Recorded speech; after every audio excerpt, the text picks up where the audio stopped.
What is going on, everyone? We are back with another horror movie In reaction. Search of Darkness review. Yeah. This is our first in about a week. I'm Depraved. I'm Hellcat. Together we are. Hello, Depraved. Alright. So this is another Canadian horror movie. Right. We got a run of them. A good one this time. Yeah. Skinamarink was not. We're going to be talking about shit about that movie for a while. I do apologize. Yeah. This is My Bloody Valentine. My Bloody Valentine. And what appropriate... Okay, again, this was not planned. Yeah, so now we've done Friday the 13th. Friday the 13th happened to fall basically on Friday, our review of it. Right, and then My Bloody Valentine. And then Valentine's Day. My Bloody Valentine. And it's just the order that we're watching movies and reviewing them. Which, honestly, so if you're going to do it, start at the beginning of the year because it falls perfectly with everything. Right. So, yeah. I'm super excited about talking to you guys about this, though. Again, this is directed by George Mihalka. Screenplay written by John Baird. Mihalka? Something like that. Yeah. Story... Stephen Miller. Was made by Stephen Miller, produced by John Dunning and some other people. And this is the 1981... The original. Yeah, the original 1981 movie. And it had a $2.3 million budget with a $5.7 million box office score. And honestly, it has now become a cult classic, so it has produced far more than that at this point. And the Rotten Tomatoes score is sitting at 56% tomato meter from other critics. Right. I say other like we're actual critics. And a 52% audience score. So the audience hates it more. Okay. That's fair.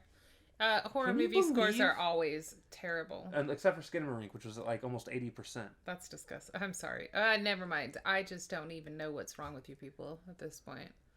Anyway, so this is a story about Valentine's Bluffs, which is a small town, mining town.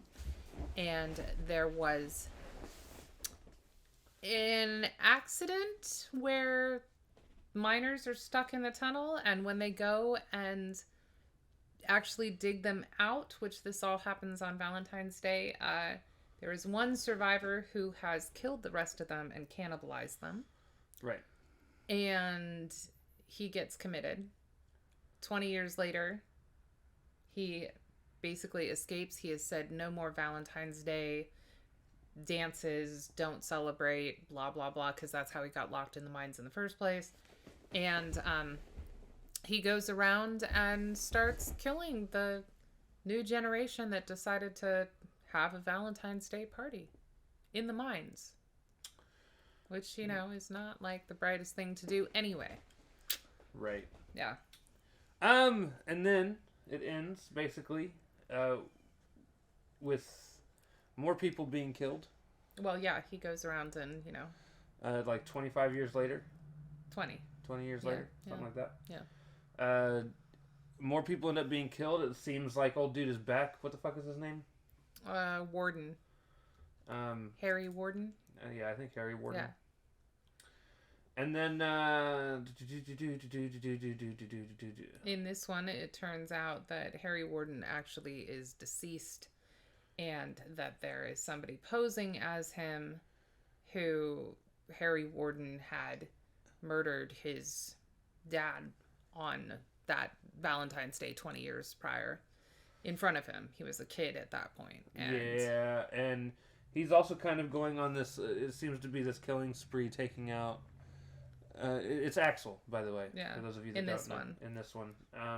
He's taking out the people that he thinks have like slighted him somehow. Right. But also the people that like are head of the town. Like his girlfriend's ex-boyfriend, somebody he's trying to kill. And, right. He's just kind of a dick. Well, he's also kind of crazy. Like that's the problem. He's legit kind of crazy in this one because he like at the very end like saws off his own arm to get away, to escape, and like is laughing and saying he's coming back, and you're like, no, you're bleeding out is what you're doing, but run for it, run. Right. Yeah.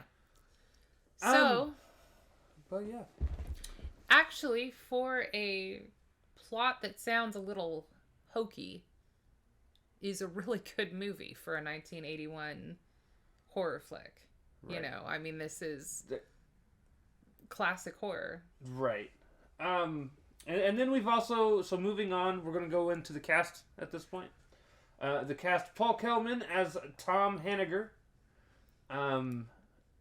Lori Hollier as Sarah Mercer, Neil Affleck as Axel Palmer. Jeff Banks plays a young Axel Palmer later on in the movie. A flashback, yeah. Cynthia Dale plays Patty. Don Franks as Chief Jake Newby. Keith Knight as Hollis. Alf Humphreys as Howard Landers. I'm not going to go into all of them. Rest are, yeah. Peter Cowper plays Harry Warden and the Miner. Jack Van Evera is Happy, and I only bring that up because he has one of the coolest deaths in the movie. That's also true. Yeah. But yeah, there's quite a few people that were in this movie.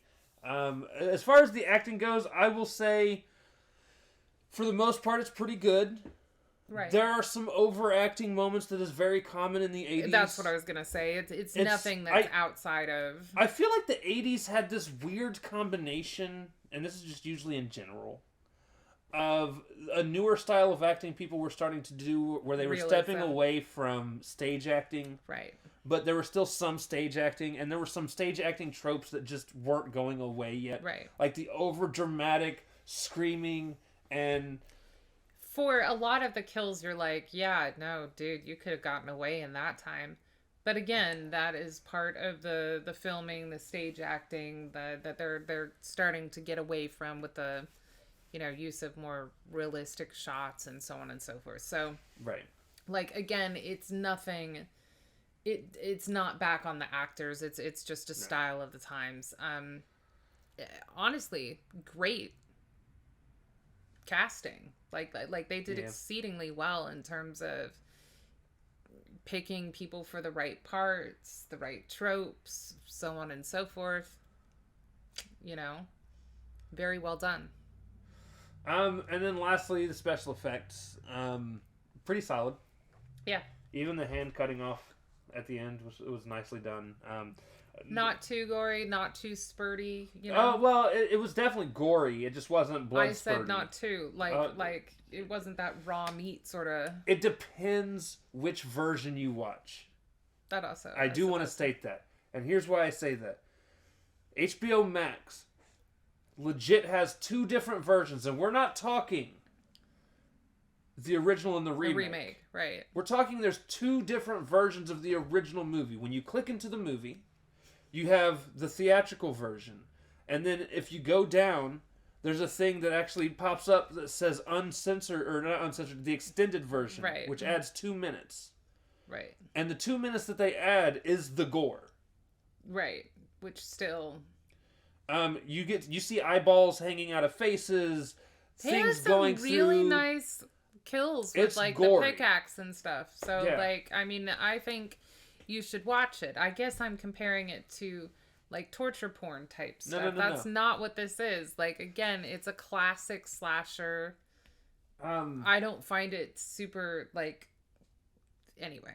I definitely personally suggest the uncensored version or the extended version. Yeah. Just because you're going to miss out on on a few of the kills and the epicness of them. Just watch it. There's the guy that gets drowned in the hot dog water, but then his heart gets thrown inside when he's thrown in the freezer and stuff. I mean, like, just watch it. Yeah. Special effects were all done really well. Obviously, all practical because it's 1980s. Early. It was 1981. So, yeah, like, this is, again, it's your classic 80s slasher. And it was done very well. It's not a campy, screamy, no plot involved kind of thing. Like, it's a little bit more intricate in terms of storyline and the actual time between kills, because he's stalking them through the mines and through the party and stuff like that. And it does seem like he has sort of a more specific list, you know? So, anyway, I thought it was extremely well done. Yeah.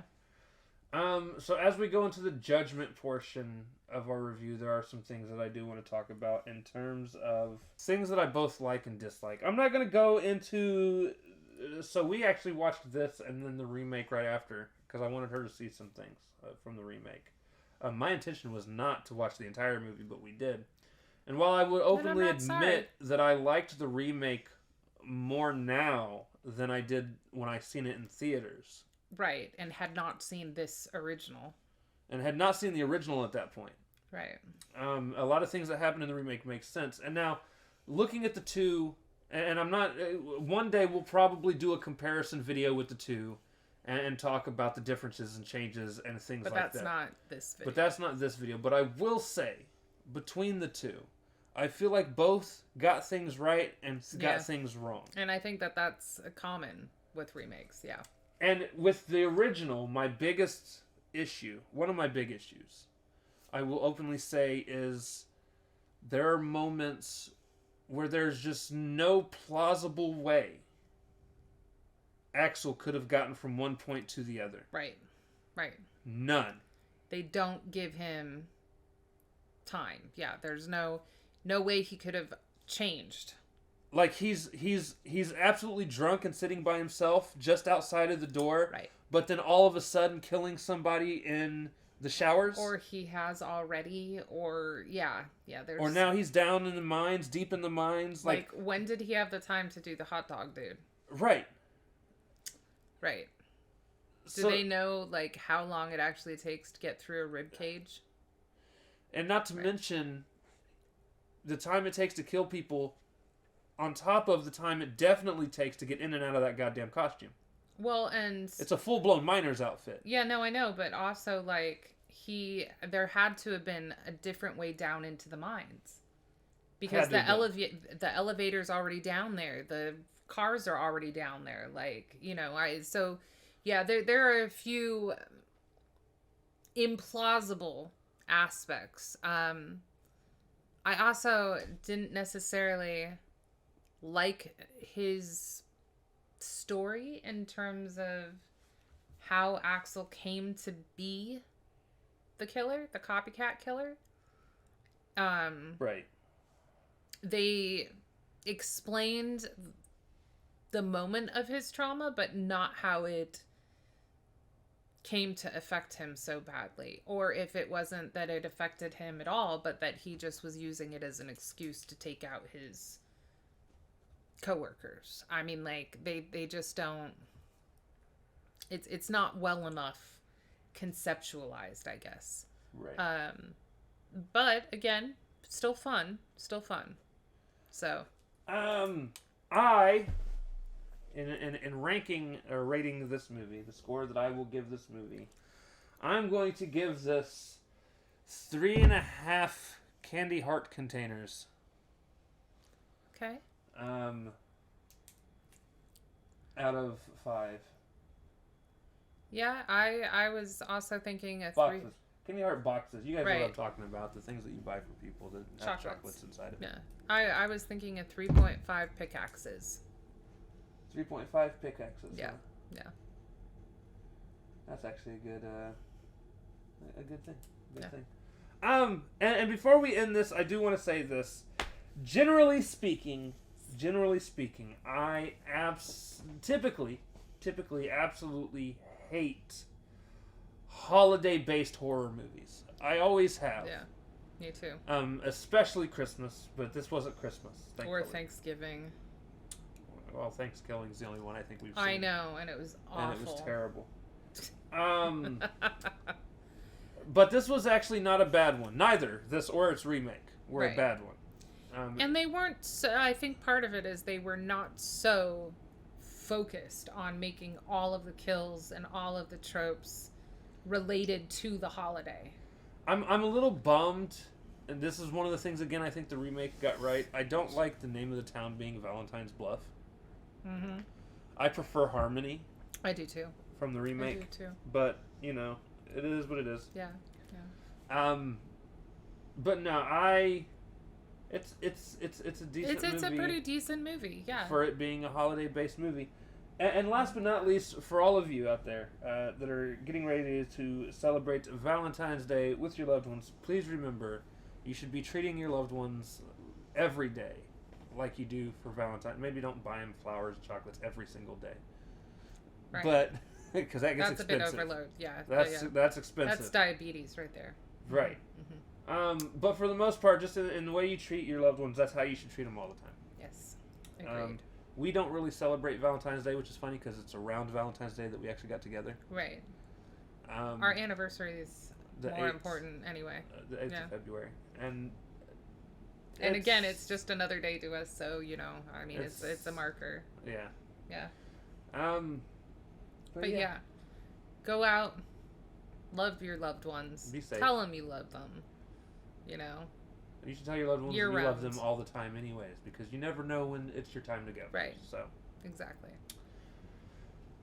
With that being said, we love you guys, and we will see you next time.